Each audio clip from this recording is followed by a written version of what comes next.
Plus important corridor de l'Afrique de l'Ouest, le corridor Abidjan-Lagos représente à lui seul 60% des échanges intracommunautaires de la CEDEAO.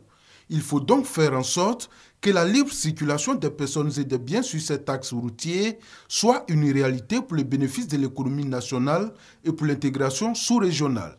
Pourtant, une étude a révélé que l'axe Abidjan-Noé, long de 155 km, est confronté à des difficultés, notamment le nombre de postes de contrôle et le comportement des agents aux postes de contrôle autorisés. Le nombre de barrages que la CEDEAO a souhaité avoir, c'est 3 barrages aux 100 km. En Côte d'Ivoire, nous sommes partis en 2011 de 33 et aujourd'hui nous sommes à 6. Ce n'est toujours pas suffisant. La méconnaissance des barrages autorisés par les transporteurs favorise le racket sur ce tronçon. Cet atelier, initié par le Comité national de facilitation du transport et du transit routier inter-État pour la Côte d'Ivoire, vise à amener les acteurs intervenant sur l'axe Abidjan-Noé ainsi que les autorités administratives à œuvrer au respect du nombre de barrages routiers autorisés.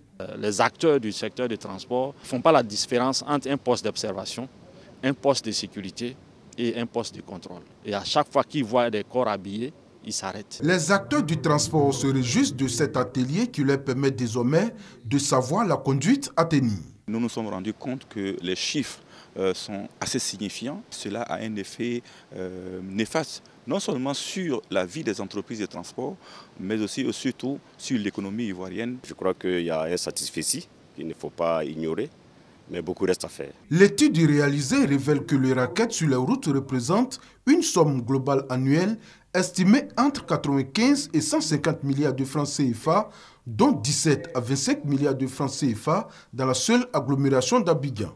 Cette étude révèle aussi un temps de contrôle de 11 à 42 minutes sur 100 km pour les véhicules de transport de marchandises.